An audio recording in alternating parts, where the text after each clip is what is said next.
Welcome to the Alcohol Free Life podcast. I'm Janey Lee Grace. This is for you if you've quit the booze or you'd like to, or maybe you're just sober curious. I'll bring you tips and motivation without any judgment, and there'll be inspiration from experts, quit-lit authors, and sober heroes.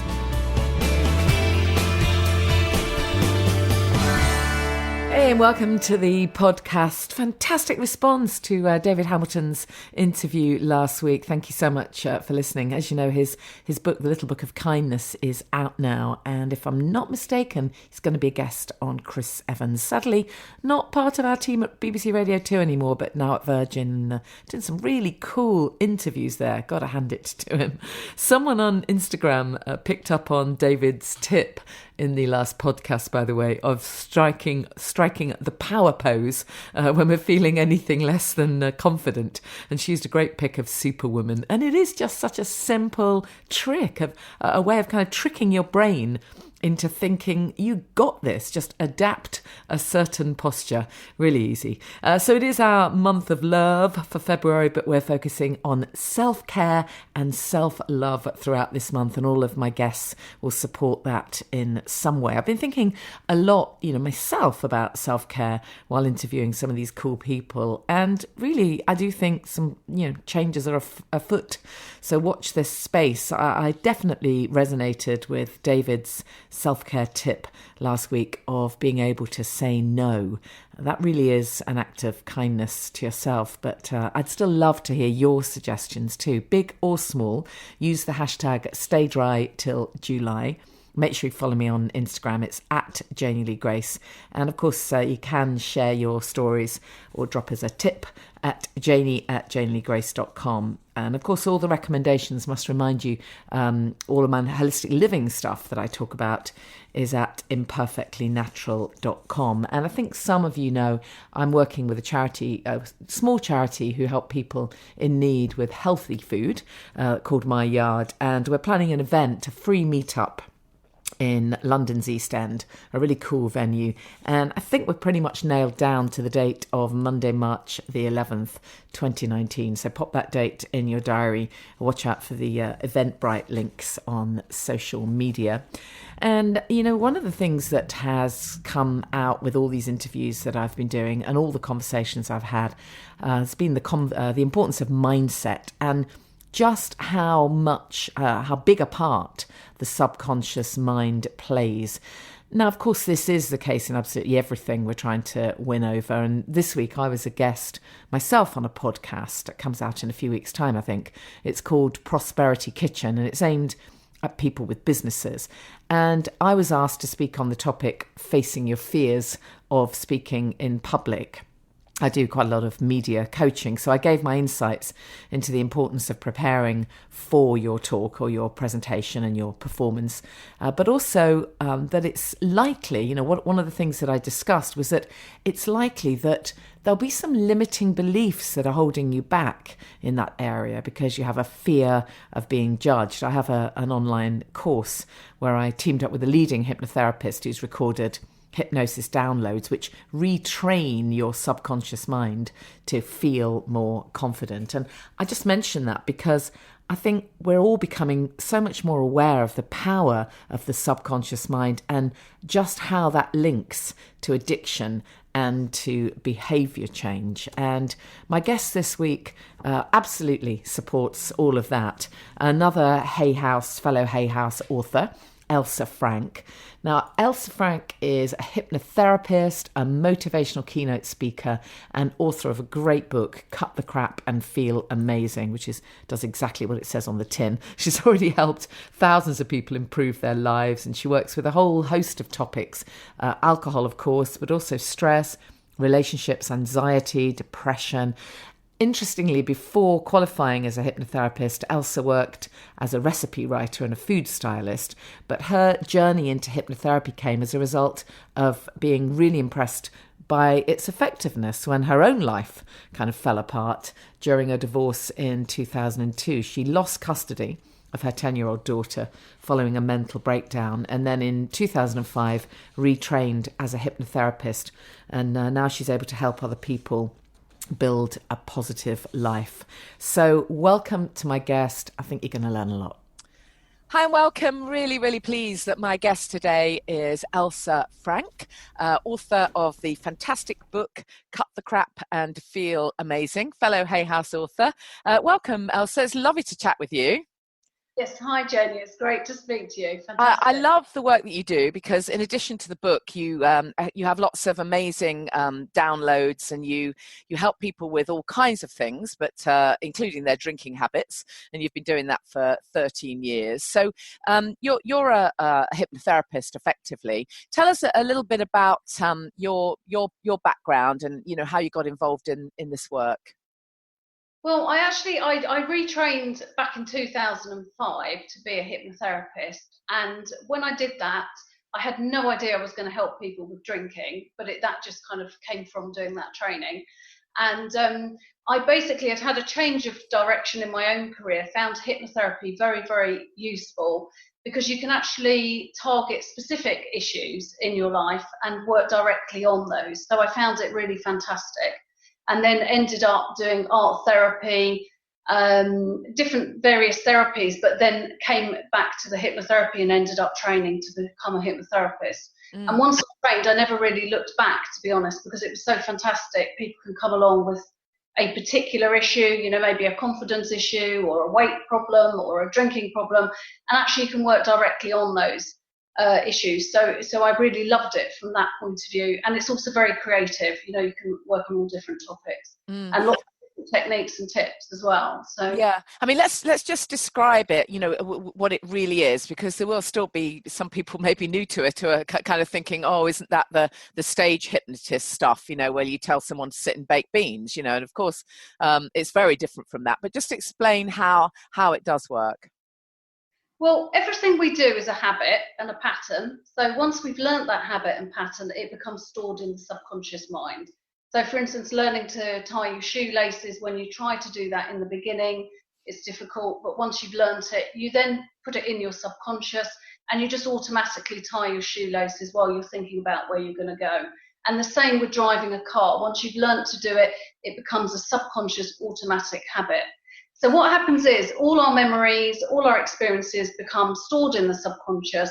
And then when you try to change those, it's difficult to do that because it's become part of who you are. So the hypnotherapy allows you to access that deep part of the mind and break the drinking habits, break the low self-esteem habits, break the eating habits, release cravings and things, because it's all coming from that deeper part. So it's just like a window into the deep part of your mind to be able to allow you to make those changes. So, And when it comes to things like addictions, I mean, they can be quite complex, can't they? Because there can be lots of different layers and reasons, if you like, as to why we become addicted. I mean, what are your thoughts on that? How do you see it in terms of how the brain works? Well, I think we're being programmed the whole time. So we live in a drinking culture. So from a young age, we're starting to be programmed with drinking being quite a normal thing. Obviously, people are brought up with families who maybe drink, and also, social drinking, and also people who are, drinking a lot with work. So everything is a kind of message subliminally going into your mind, and it starts to program you that drinking is very normal. Yeah. So also everything you do around the drinking becomes, a habit that becomes ingrained. So if you use alcohol to cope when you're stressed, then that becomes a habit. And then actually you don't deal with your stress. You just turn to the drink to cope with the stress. If the children are driving people mad, or, they've got problems with their in-laws, instead of actually addressing those problems, people just start to drink. And everything is a habit and a program. So then actually you find that you haven't got the ability to sort out problems because your coping mechanism is just to go and drink. So it's this ongoing process of programming yourself, not just with the actual alcohol and the taste and the cravings, and obviously there's chemicals and there's an addictive element, but it's everything that you associate your life with around the drinking. So if you feel that having a glass of wine is going to make you feel better at 7 o'clock when you've had a hard day, you start to become programmed that that's what you need at that time. So everything is really a massive, massive habit that you're forming, and then that's why it's quite hard to break it. If people decide on a Monday, I'm not going to drink tonight, well, actually there's about a million things that are going on that are making you drink. So, and sort of locked in really to that behaviour. And particularly because our culture, the society that we live in, backs up all of those thoughts, doesn't it? Of course, we're all told that. Well, in fact, the whole mummy and wine industry is phenomenal, isn't it? Every fridge magnet you see, everywhere you look, alcohol is everywhere, and it's very much associated with socializing and relationships. So I suppose over time, you're having to go against the grain, if you like. That's why it's hard, I suppose. At the beginning, it's really very difficult, because you really have got to retrain your brain against all those messages that are bombarding you from, well, not just from your own brain, but from society, I suppose. Yes, that's the thing. And a lot of people think it's quite weird if you don't drink. I had a client once who was at a wedding, and there was one guy who didn't drink at the table, and when he went off to the toilet, everybody was saying, how weird, he's really strange, what's wrong with him? And actually the guy was a teacher. So I found that really bizarre, that actually, wouldn't you want a teacher to not drink? And they actually thought it was weirder having a teacher who didn't drink than having a teacher who did drink. And I think that's the thing, that it's just, people think if you don't drink there's something wrong, but actually drinking is really supposed to be just in moderation. Like the French, they just have a glass of wine. But I think we all thought we were going to be French, having a glass on a weekday with a meal. But with the British culture, that just built up from one glass to half a bottle to a bottle, maybe a bottle and a half even a night. And a lot of the clients I have, they drink at least a bottle of wine a night, I would say, probably a bottle and a half, a lot of them, and sometimes two on a weekend. So, but it's just crept up, and it is that message everywhere, adverts, kitchen adverts, sofa adverts, as you say, the fridge magnets and all the cushions saying, have a Prosecco or whatever, and I think so it's just learning to understand that it isn't normal, and we are in a bit of a bubble, and to step outside the bubble and look at other countries, because they don't drink in the same way as we do. Obviously, some countries drink in the British way, but it's starting to see that you can enjoy alcohol, but just more socially in a minimal way, rather than it being, the whole big picture of going out. People think if they can't have a drink, they can't have fun, but it's not true at all. So it's just trying to get everything into balance, really. Yeah. And by recognising that it isn't normal to drink so much, I think it's really important to then be able to start to rein back from that and start to have drink-free nights, switch drinks as well, try to drink different things, adding sparkling water into a wine, just to give you a different behaviour, because it's all about reprogramming what you're doing in your week. So I think what you're really talking about here is what, a lot of people now refer to as mindful drinking. They're mindful about how much they're going to drink and what they're going to drink. And as you say, recognizing that it's not normal just to be pouring wine on your head constantly, and actually moderating, I suppose. But I do also believe that there are a whole bunch of people who can't moderate, and actually it's far easier just to quit altogether. I mean, personally, I don't have an off switch. There is not an off switch within me, so moderation doesn't work for me. My husband does have an off switch. He doesn't need to think about booze. He can have some booze and then not think about it for weeks, and it just literally won't come into his mind. But for me, I don't have an off switch. And I think one of the factors that I don't think I'd realised until about a year ago. I mean, I must have known. How can I not have known? But I don't think I really got just how addictive alcohol is. So I know you touched on it, but in addition to this this behavioral thing that's going on in your brain, to these really deep-rooted patterns of behavior, in addition to that, you've got the fact that alcohol as a substance is incredibly addictive. We wouldn't be having this same conversation if it was, just that I really fancied bananas. We wouldn't be having the same conversation, would we? No, exactly.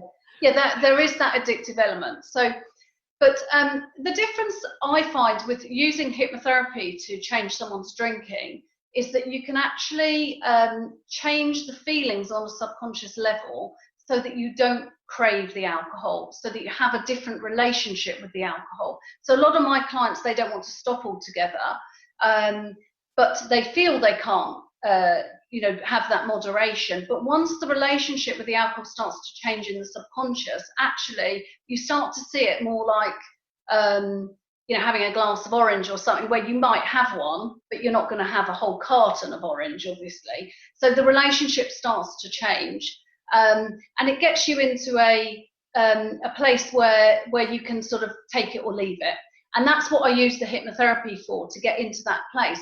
But there are some clients that I've had over the years that do prefer to stop, and also many of them go on to stop anyway, because once the need for the alcohol's gone, then actually they don't really need it so much, so they then have a more, maybe I will, maybe I won't, actually I won't bother.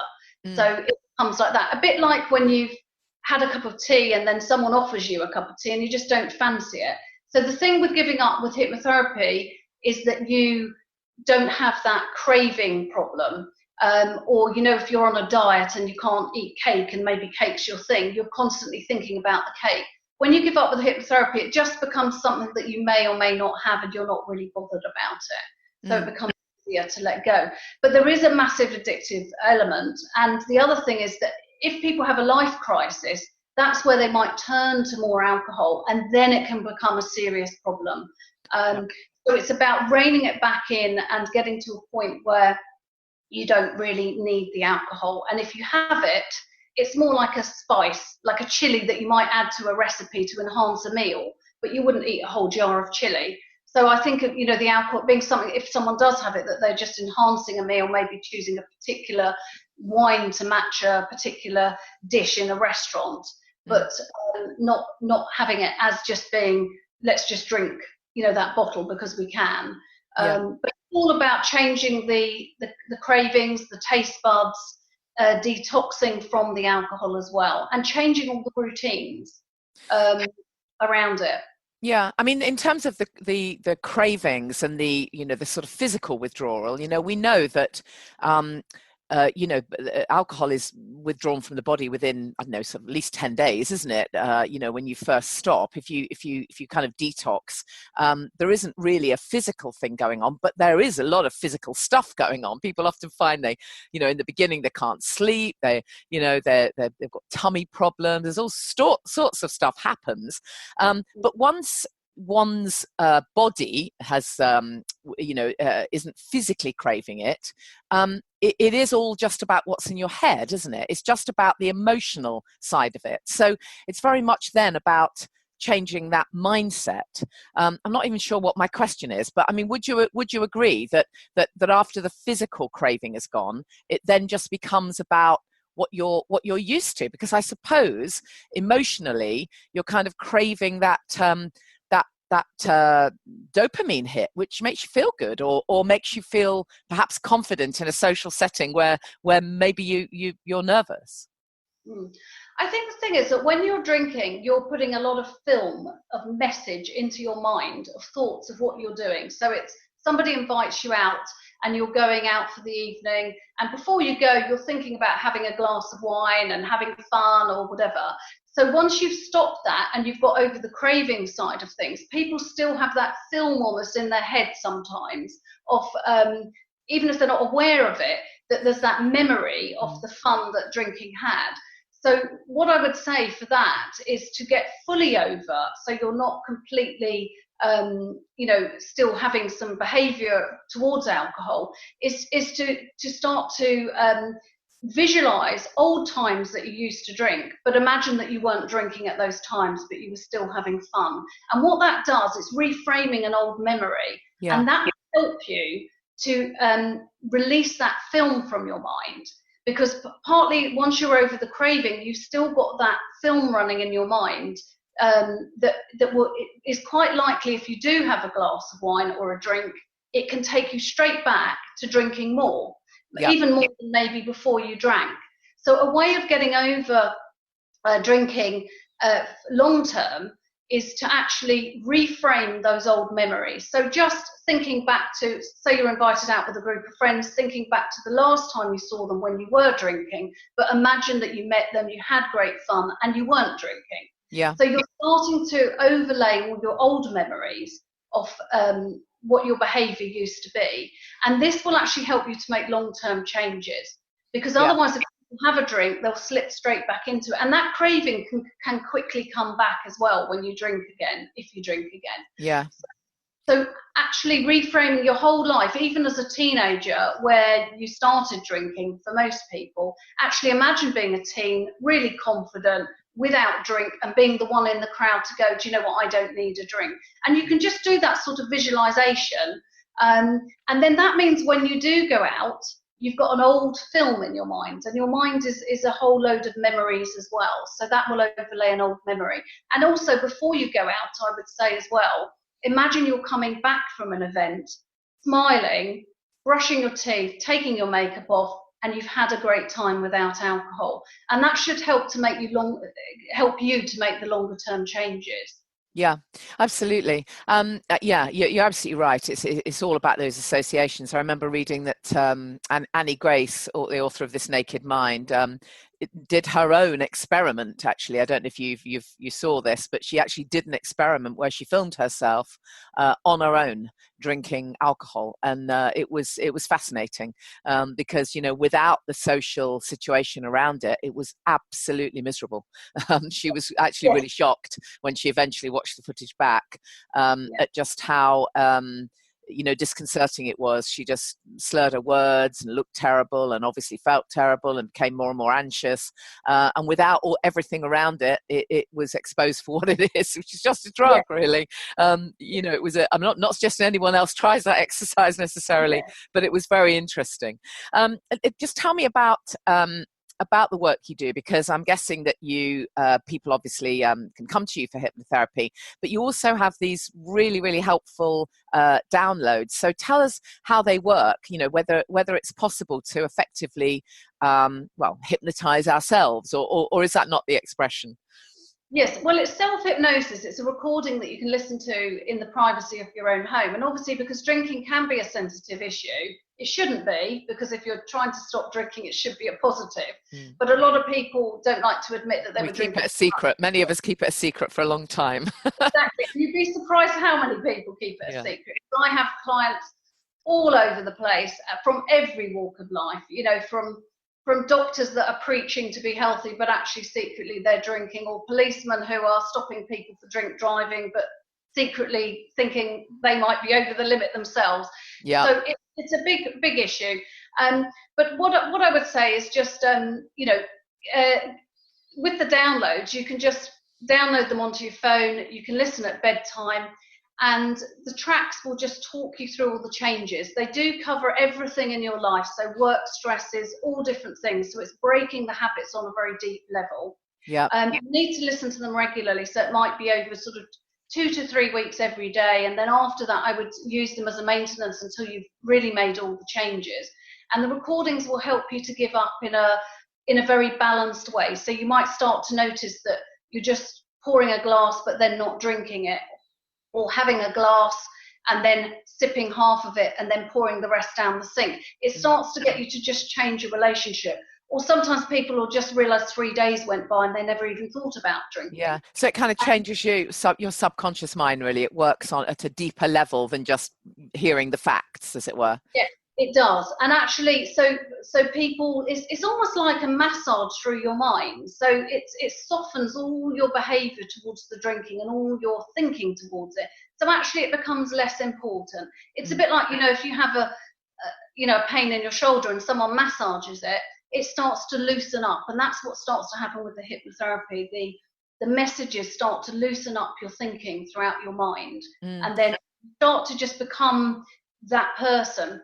And also it's very important to give up in a balanced way, not to, if you're drinking 2 bottles, then go to nothing overnight, because that might not be good for your body to cope with. Yeah. So it allows you to do it safely. Yeah. So for example, your download, Take Control of Alcohol. How long is the actual audio? And how long would we have to? How many days, if you like, or weeks would you suggest people listen to it, daily? Yeah. Well, the first track's about 20 minutes. The second track's about 10 minutes. So So you can listen to both tracks, or you can just alternate them on different days. And as I say, about sort of 2 to 3 weeks every day doing something.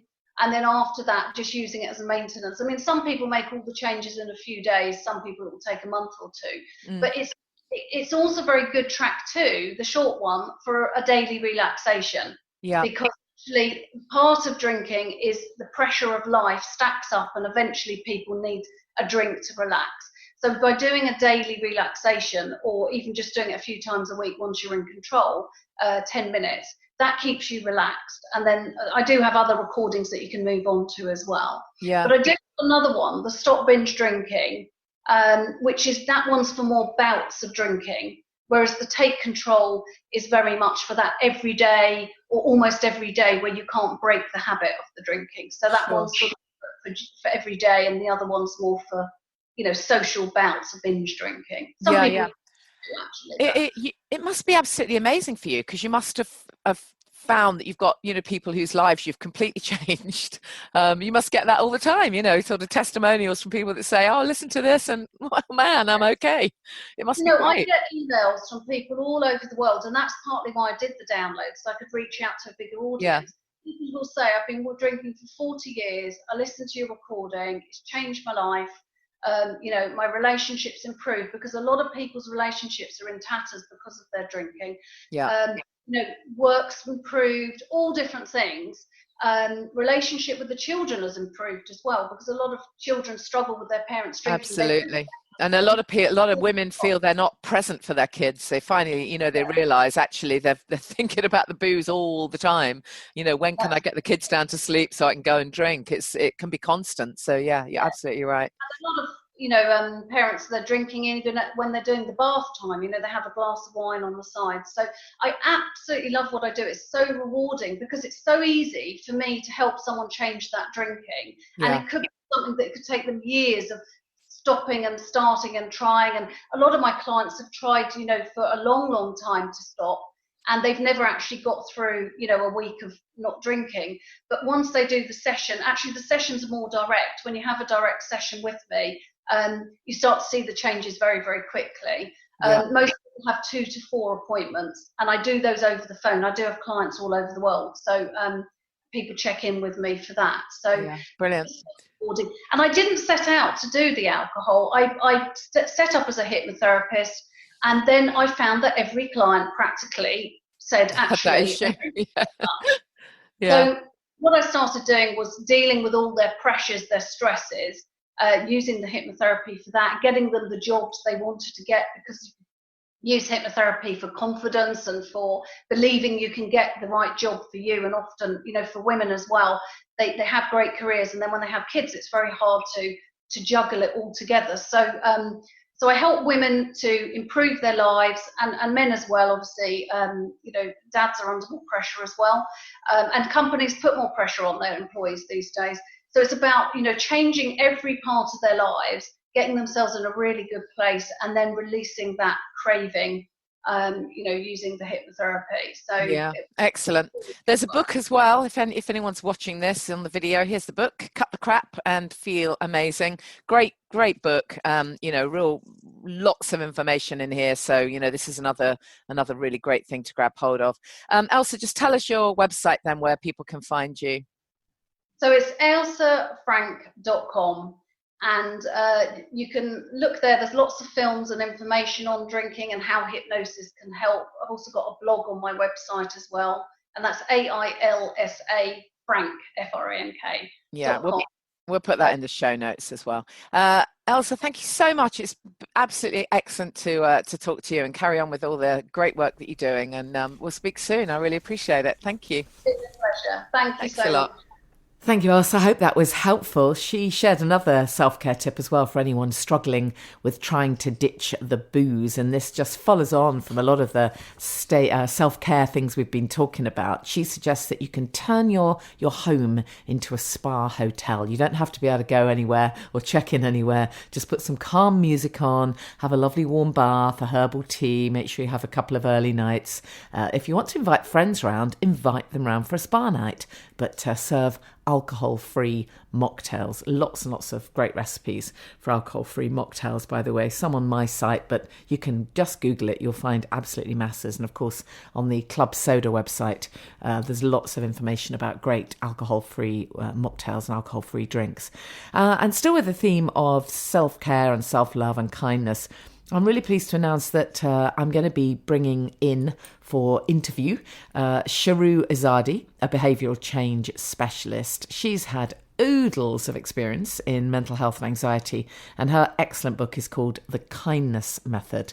And I've also lined up some great tips for fitness and nutrition from a personal trainer, Molly Millington, because, lots of people, when they stop drinking, turn to exercise. That becomes their new addiction. Sadly, that one hasn't happened for me yet.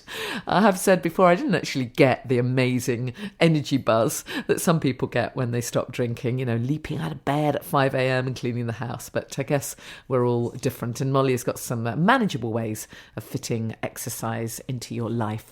I did notice, by the way, just briefly, there was a piece in one of the newspapers, one of the UK newspapers this week. The headline was "Think Happy Thoughts, It's Good for Your Heart."